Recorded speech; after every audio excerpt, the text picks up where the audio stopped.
Silvia Moretti, attorney at law. First episode, Zoom hit. Interior, office of Silvia Moretti, J.D. Night. Silvia Moretti, 35, renegade attorney, is working late at her downtown fancy modern law office. Too fancy for her freedom-loving style of clothing. Yellow pants, black slogan-heavy t-shirt, pink Nikes, frizzy free hair, henna tattoos. Silvia's clothing is always bright and flamboyant, even when she's in court. Silvia's desk and work table are piled high with folders and paperwork. She has 2 computers, one on her desk and one on the work table. File cabinets line the walls. Silvia's leaning her butt against the desk and giving instructions to a veteran process server, Cedric Williams, 60, about a job he was hired to do by the law firm, Outlaw and Boozer, Silvia's employer in Columbia, South Carolina. Cedric is wearing a worn leather jacket and jeans. You mean you're paying me to avoid serving this rule to show cause? That's right. I don't want Bobby served. And your client is Emily, the wife? I don't get it.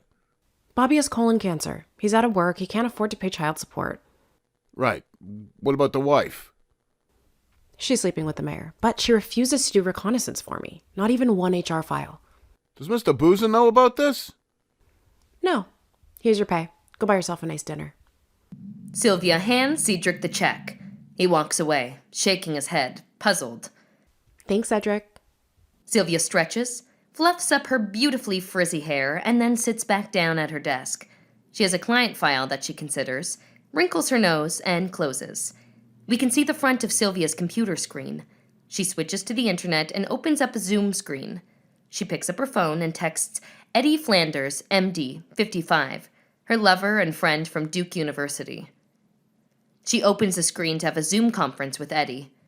He has a smiling picture of himself and Ted Kennedy behind him hanging on the wall. Silvia, sweetheart. Still working? Up late? What you doing? A red light on the computer screen blinks. Recording. Silvia clicks off the recording button. I had to finish my brief on this dangerous antibiotic, Sarto. We really need to take down Genzer.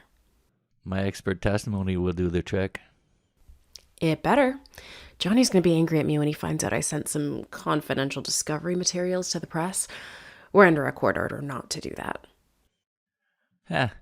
You wouldn't be able to get away with that if you weren't sleeping with your boss. Yuck, I'm not having sex with Boozer. But he wants to immortalize you. Why don't you just say fuck? I swear, you're so refreshing. I can't wait to see you. Eddie zones out and says nothing. He appears distracted by the paperwork on his desk and by his cell phone. It's almost May. You know, our trip to Spolito. In the background of Eddie's office, we hear the sound of a door opening. May is the best time to visit Charleston. Hot days, cool nights. How's the transplant business? I always prefer working with artificial organs. That's the future. The billion-dollar invention. Hearts, kidneys. Off to the side of the screen, the shooter enters. 6 feet tall, wearing a burqa that completely covers his or her head and body. The shooter appears on the Zoom screen. The shooter is wearing fluorescent green Nikes. Eddie! What's happening? Look out! The shooter approaches Eddie, pulls out a gun, and shoots Eddie in the head. The long, slender hand holding the gun is covered with a glove. The shooter withdraws the gun under his or her burqa, then turns around and exits the screen. Eddie has a surprised look on his face. His body falls sideways off the chair. There's a splattering of blood. Silvia screams several times. She stands up and then wavers as if she is about to pass out. Silvia grabs the side of her desk. Eddie! Oh my god! Oh shit! No! Silvia picks up her cell phone and dials 911. She is sobbing as she speaks. She has trouble breathing. I was in a Zoom call with my best friend Eddie. He's a doctor. He got shot. Oh my god, I think he's dead. No, he's in North Carolina, Duke University. I saw the whole thing on my computer. Heck, I'm gonna be sick. Silvia throws up in a wastebasket.